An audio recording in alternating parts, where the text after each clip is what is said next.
नमस्कार दोस्तों, मैं संतोष कुमार सिन्हा आप सबका स्वागत करता हूं अपने YouTube चैनल में जिसका नाम है स्टॉक लर्निंग। दोस्तों जैसा आ, हम सब लोग देख रहे हैं कि आलोक इंडस्ट्रीज में जो एलसी का जो दौर है वो अभी भी जारी है। जब से रिजल्ट आया था इसका 15 सितंबर को, उसके बाद से ये लगातार जो है वो नीचे की ओर ही जा रहा है। और मैंने अपने पिछली वीडियो में भी बोला था कि 25 सितंबर को इसमें हो सकता है कुछ देर के लिए सर्किट खुलेगा, क्योंकि 25 सितंबर को ये निफ्टी 500 में इंक्लूड होने वाला है आलोक इंडस्ट्रीज। तो इस कारण से, इसके सेंटिमेंट के कारण लोग जो है वो ट्रैप करने की कोशिश करेंगे लोगों को कि थोड़ा सर्किट खुल जाएगा और लोगों को ये लगेगा कि भाई अब यहाँ से ये यूसी लगाएगा, ये ऊपर की ओर जाएगा, अपर सर्किट लगेगा। और फिर वो क्या करेंगे कि जो भोले वाले इन्वेस्टर्स हैं उनका शेयर लेकर के और उसके बाद फिर सारा कुछ सेल पे लगा करके वो निकल जाएंगे। ये जो शुरू से ऑपरेटर करते आ रहे हैं वो काम आज फिर होना था। खैर कोई बात नहीं।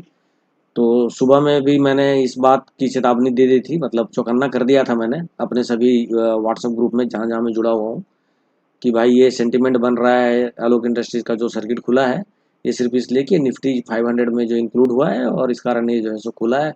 अदरवाइज ऐसा कोई न्यूज़ नहीं है, ऐसा कोई मोमेंटम इसके अंदर है नहीं। तो खैर आज तो काफ़ी लोग जो है वो समझ रहे हैं अब इन चीज़ों को। तो अब यहाँ से ये देखा जाए, जो मैं असल मुद्दे की बात आता हूँ, सबसे पहले तो आप लोग ये चीज़ देख लीजिए, ये निफ्टी 500 में जो आलोक इंडस्ट्रीज जो गया है, इंक्लूड हुआ है। तो इसके लिए आप ये देखिए, ये जो है सो एनएससी का जो वेबसाइट है, ये इसमें अगर आप जाएंगे, इसमें जो एक आपको 500 इंडेक्स का पेज आएगा निफ्टी 500 का। यहाँ पे देखिए 3 डाउनलोड करने के लिए आएगा, 2 पीडीएफ का ऑप्शन है, एक सीएसवी का ऑप्शन है। तो बीच वाला जो ऑप्शन है download list of Nifty 500 stock CSB, इसको आपको डाउनलोड करना है और उसके बाद इसको आपको जो है वो यहीं से मैं ओपन कर सकता हूँ इसको। ये मैंने डाउनलोड किया हुआ है, इसलिए मैं आपको यहाँ से दिखा देता हूँ। ये देखिए डाउनलोड करने के बाद आप देखेंगे तो सब कंपनी का नाम है इसमें, जो निफ्टी 500 में इंक्लूड हुई कंपनी। इसमें आप देखेंगे तो 30 नंबर पे जो है आपको 33 नंबर पे आलोक इंडस्ट्री मिलेगा आपको। ये देखिए 30 नंबर पे आलोक इंडस्ट्री मिलेगा जो इंक्लूड हुआ है इसकी लिस्ट में। टेक्सटाइल्स ग्रुप की कंपनी है, सेगमेंट कंपनी है। आलोक INDS इसका सिंबल दिया गया है, ये इक्विटी में है। और ये इसका जो है ISIN कोड है, ये देखिए ISIN कोड है इसका। तो आलोक इंडस्ट्रीज का ये जो है सो, तो ये जो है 500 में आया है, मगर इससे कोई खास जो है आज शेयर को फायदा नहीं हुआ, बल्कि और ऑपरेटर ने लूटने की कोशिश की गई। तो अभी भी शेयर जो है वो आप देखेंगे कि 22 रुपये पे ये ट्रेड कर रहा है।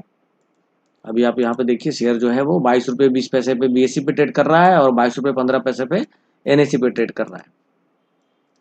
तो अब है ये यहाँ पे कि अब ये शेयर जो है अब अपना बॉटम बना चुका है या अभी और बॉटम बनाएगा, हम इसके बारे में बात करेंगे। और इसमें जो काफ़ी लोग हैं जिन्होंने 60 के रेट पे 40 के रेट पे लिया हुआ है, वो ऑब्वियस है कि पैनिक होंगे ही। और मैंने भी हालांकि कुछ बाइंग की थी 60 और के रेट पे भी मैंने बाई किया था, लेकिन मेरा इतना बॉटम लेवल पे बल्क क्वांटिटी में था कि मुझे उससे कोई खास मेरे एवरेज को फर्क नहीं पड़ा। लेकिन फिर भी आखिर मैंने 34-35 पे भी मैंने बाई किया था हाल में ही, 50,000 मैंने ग्रुप में भी शेयर किया था स्क्रीनशॉट। तो अब है कि भाई पैसा जो है जो हमारा बाइंग प्राइस था उससे नीचे चल रहा है, तो उसे हम क्या करें। अब इसमें दो तरह के लोग हैं।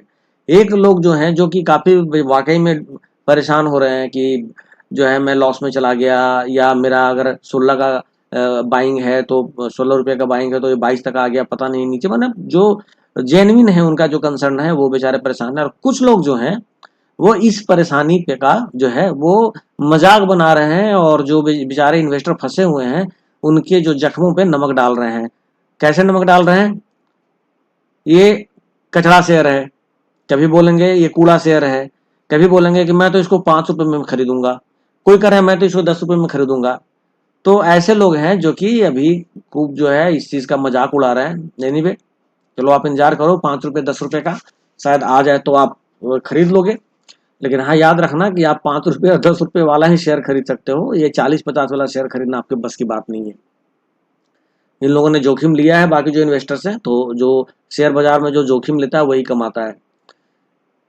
तो अब है मैं बात करूंगा कि यहाँ पे हमें करना क्या है आलोक इंडस्ट्री के अंदर। अब हमारा जो है 27 का पहले लेवल आता था, तो 27 के लेवल पे हम बात करते थे कि अब यहाँ से दो दो बार वो रिवर्स मार चुका है, मगर अब तो भैया 22 का लेवल पे भी आ गया। तो मैंने पिछले बार बोला था कि आप 20-22 के बाद से सोचना इसको कि हम जो है सो एवरेज करें या क्या करें। तो क्या अभी भी एवरेज कर सकते हैं या क्या कर सकते हैं, इस पे हम बात करेंगे। तो देखिए मैं आपको एक चार्ट दिखा रहा हूँ इसमें, ये देखिए इसमें मैंने एनएससी का डेटा लिया है और इसमें मैंने आपको बताया है कि ये देखिए 15 सितंबर को जब रिजल्ट आया था, 15 सितंबर को ट्यूसडे का दिन, तो उस दिन क्लोजिंग प्राइस जो था वो 33 रुपया 20 पैसा था और उस दिन 2,99,82,121 करोड़ 121 शेयर ट्रेड हुए थे और डिलीवरी 33.28% का था। और आपको पता है कि जो रिजल्ट जो आया था वो काफी रात में आया था, जिसकी वजह से उस दिन तो मार्केट जो था वो अपर सर्किट में था, लेकिन नेक्स्ट डे ही चूंकि इसमें काफ़ी ज़्यादा जो है वो लॉस दिखाया गया कंपनी में, तो अगले दिन से मार्केट गिरना शुरू हो गया। तो उसके नेक्स्ट डे 16 तारीख को गिर करके 31 रुपया 55 पैसा हो गया, उसके बाद 30 रुपया हो गया। ऐसे करते गिरते गिरते गिरते ये आज जो मार्केट क्लोज हुआ है तो ये 22 रुपया 15 पैसे पे एनएससी पे ये क्लोज हुआ है। तो अगर अभी तक हम अगर देखेंगे और आज भी जो डिलीवरी है वो 30% का ही है, तो आज और वॉल्यूम जो ट्रेड हुआ है आज वो 4,24,84,798 वॉल्यूम ट्रेड हुआ है और 30% डिलीवरी, मतलब कि इसकी टोपी उसके सर। यानी आज भी इंट्राडे हुआ, उसका बाद परसों भी सर्किट ब्रेक हुआ था, परसों भी इंट्राडे हुआ। तो ये जो है सो इंट्राडे चल रहा है और इसमें लोग जो है पंपिंग और डंपिंग का काम अपना स्टार्ट कर रहे हैं। और इसमें वो लोग भी हैं जो कहते हैं 5 रुपए पे लेंगे, 10 रुपए पे लेंगे, उनके पास एक भी शेयर नहीं है, अपना शेयर बेच के निकल चुके हैं, हाथ खाली है। और वो अब वही जैसे कुछ लोग वेल्ले होते हैं ना, वैसे वो वेल्ले की तरह इधर उधर घूम रहे हैं और ऐसी बातें कर रहे हैं। और ऑपरेटर्स तो अपना काम कर ही रहे हैं, लेकिन जो बेचारे जेन्युइन इन्वेस्टर हैं वो उसमें फंस गए। तो अब हम क्या करें, अब हमें क्या एवरेजिंग करना चाहिए या हमें फ्रेश बाइंग करना चाहिए, क्या करना चाहिए। तो देखिए नेक्स्ट वीक मैंने थोड़ा सा इसको ग्रीन भी दिया है, जो आप देखेंगे सेगमेंट जो है इसको मैंने थोड़ा सा ग्रीन कलर में रखा है। मंडे को मैं मान के चल रहा हूँ 4.9% का मैं एक एवरेज मान के चल रहा हूँ कि 4.9% के एवरेज से जो है ये अभी अगर नीचे भी आता है तो नेक्स्ट वीक में ये थर्सडे तक मार्केट, नेक्स्ट वीक में सिर्फ 4 दिन ही मार्केट है थर्सडे तक, क्योंकि फ्राइडे को 2 अक्टूबर है और 2 अक्टूबर को हॉलीडे है और उस दिन मार्केट जो है वो क्लोज रहेगा शेयर मार्केट। तो मंडे को अगर ये आता है तो 21 रुपये पे आता है, ट्यूजडे को आता है तो ये 20 रुपये पे आता है। ये आप देखिए 6 पैसा 3 पैसा, इसलिए कि मैंने कैलकुलेट किया है तो कैलकुलेटर ने निकाला है, लेकिन जो है आप इसको 21 रुपया मान लीजिए, इसको 20 रुपया मान लीजिए। तो हमें यहां से थोड़ा ऑप्टिमिस्टिक होना है, यानी जो 20 रुपये का जो रेट आएगा यहां से थोड़ा ऑप्टिमिस्टिक होना है। और ये डिस्क्लेमर है मेरा कि मुझे ऐसा लग रहा है कि यहाँ से होना चाहिए, क्योंकि हो सकता है ये 21 से भी मतलब रिवर्सल मारे, हालांकि चांस तो कम लग रहा है, या हो सकता है ये 20 से न मार के 18 से मारे, ये भी हो सकता है। तो मैंने शुरू से बोला है कि सबसे लो रेट पे हम खरीदेंगे और सबसे हाई पे हम बेचेंगे, ऐसा हो नहीं सकता, कोई इतना लकी होता नहीं शेयर बाजार में। तो हमें तो 4 रुपये का गैप तो लेके चलना ही पड़ेगा। तो नेक्स्ट वीक में हम जो है ट्यूसडे से इसको थोड़ा थोड़ा, जैसे ट्यूसडे को भी मार्केट डाउन है तो हमने थोड़ा सा खरीद लिया, क्या पता वेडनेसडे को आप हो जाए, अगर वेडनेसडे को भी अप नहीं हुआ तो थोड़ा सा रुके रहे या थोड़ा सा उस दिन भी हल्का सा खरीद लिया। यानी कि आपको 20 रुपए के रेट से अगर आपको जो भी खरीदना है तो आपको धीरे धीरे खरीदारी करनी है, क्योंकि उसके नीचे से कभी भी रिवर्सल मार सकता है, मुझे ऐसा लग रहा है।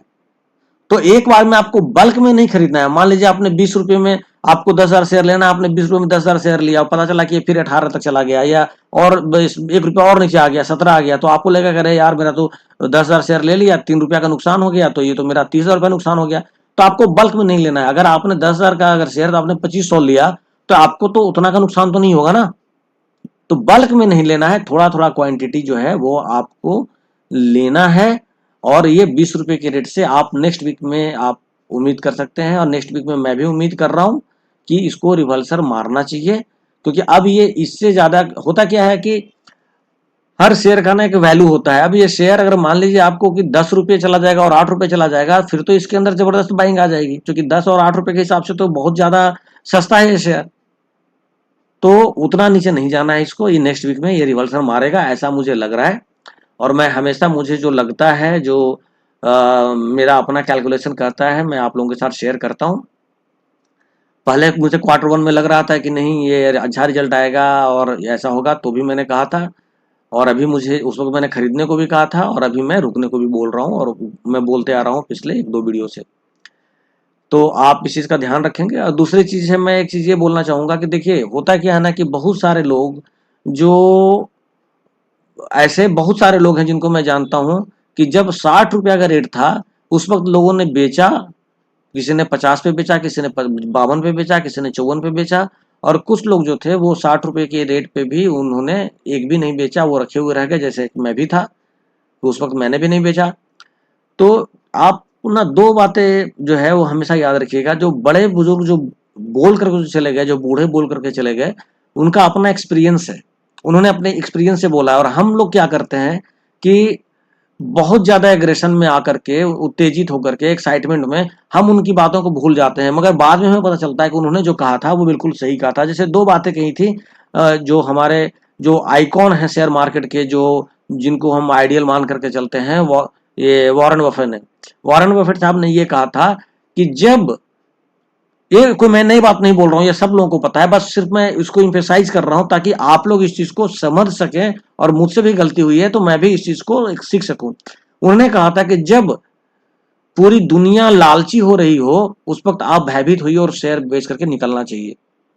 जैसे जब 60 जा रहा था कोई भी बेचने को तैयार नहीं था, सब लालच में ये बोल रहे थे 200 जाएगा, 300 जाएगा, 500 जाएगा, और एक्सेल लेके बना बना करके हर ग्रुप में सीट भी जो था लोग सर्कुलेट कर रहे थे, और उसमें नवंबर और दिसंबर तक का डेटा था 1500 और 2000, और ऐसी ऐसी बातें हो रही थी। सब लोग लालच में पड़ गए थे कि ये तो छप्पड़ फाड़ के पैसा देगा, मगर वहां से मार्केट धड़ाम से नीचे गिर गया।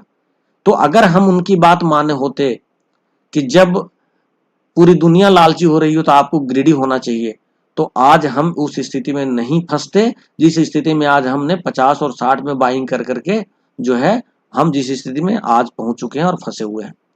तो उनका कहना गलत नहीं था, ये प्रूफ करता है इस चीज को कि उन्होंने जो सीख दी थी हमने उस सीख को लिया नहीं, क्योंकि हम उन अपने आप को उनसे ज्यादा स्मार्ट समझते हैं। देखो आप उनसे ज्यादा हमको एक्सपीरियंस नहीं हो सकता, आप स्मार्ट हो सकते हो। अब आप बोलोगे कि स्मार्ट में और एक्सपीरियंस में क्या अंतर है, कहने का मतलब है कि जो आर्टिफिशियल चीज होता है, जैसे आप हीटर ला करके आप गर्मी तो ला सकते हो, लेकिन सूरज का धूप नहीं ला सकते, धूप हमेशा सूरज ही देगा आपको। ठीक है, अगर आपको ठंड लग रही है, अगर आप बाहर में धूप नहीं है, तो आप हीटर जला के उसका अल्टरनेटिव तो निकाल सकते हो। लेकिन एक्चुअल में अगर आपको धूप चाहिए, जैसे विटामिन डी की कमी के लिए धूप बहुत जरूरी है, वो आपको हीटर से नहीं मिलेगा। तो जो असल जो बुद्धि होता है और जो स्मार्टनेस होता है, दोनों अलग अलग चीजें हैं। तो हम कभी कभी स्मार्ट बन जाते हैं, और जिनके पास असली सीख है, अनुभव है, उनको हम जो है वो ओवरलुक कर जाते हैं। तो एक तो हमने वहां पे गलती कर दी कि हमने जब पूरी दुनिया लालची हो रही थी उस वक्त हम जो थे वो भयभीत नहीं हुए, हम भी उनके साथ सबके लालच में शामिल हो गए। आज स्थिति है कि 60 रुपए पर हम बेच नहीं पाए लालच के चक्कर में, और हम नीचे आ गए। लेकिन अब जब पूरी दुनिया लालची हो रही है, मैं लालची नहीं, जब पूरी दुनिया भयभीत हो रही है, अब क्या हो गया, अब क्या होगा, तो अब हमें यहाँ पे लालच दिखाना है। तो उनका एक सीख तो हमने नहीं माना 60 रुपए के रेट पे, कम से कम दूसरी सीख को अब हम लोग को फॉलो करना चाहिए। तो अब धीरे धीरे धीरे धीरे इसका बाइंग मेरे ख्याल से करना चाहिए हमें, मगर अभी नहीं, ये अगले हफ्ते मंगलवार से थोड़ा थोड़ा थोड़ा थोड़ा हमें इसके अंदर अपना होल्डिंग बढ़ाना चाहिए, एवरेजिंग करना चाहिए, या फ्रेश एंट्री जिनको लेना फ्रेश एंट्री लेना चाहिए। बाकी उन लोगों के बात का बिल्कुल ध्यान नहीं देना चाहिए जो लोग ये कहते हैं कि 5 रुपया में जाएगा और बेच के निकलो, एग्जिट करो, कूड़ा है, करकट है। उनकी समझ उनको मुबारक, हमें अपना काम करना है। तो ये मेरा समझ कहता है जो मैंने आप लोगों के साथ साझा किया। लेकिन मैं कोई सेबी सर्टिफाइड कोई मैं एडवाइजर नहीं हूं कि मैं आपको एडवाइज करूं किसी भी स्क्रिप्ट में होल्डिंग लेने के लिए। तो इसलिए आपको अगर आगे जो भी इसके अंदर या किसी और स्टॉक में होल्डिंग लेना है तो आप किसी फंड मैनेजर से जरूर कंसल्ट कर लें। इसी के साथ आप मुझे आज्ञा दें। नमस्कार, जय हिंद, जय भारत, वंदे मातरम।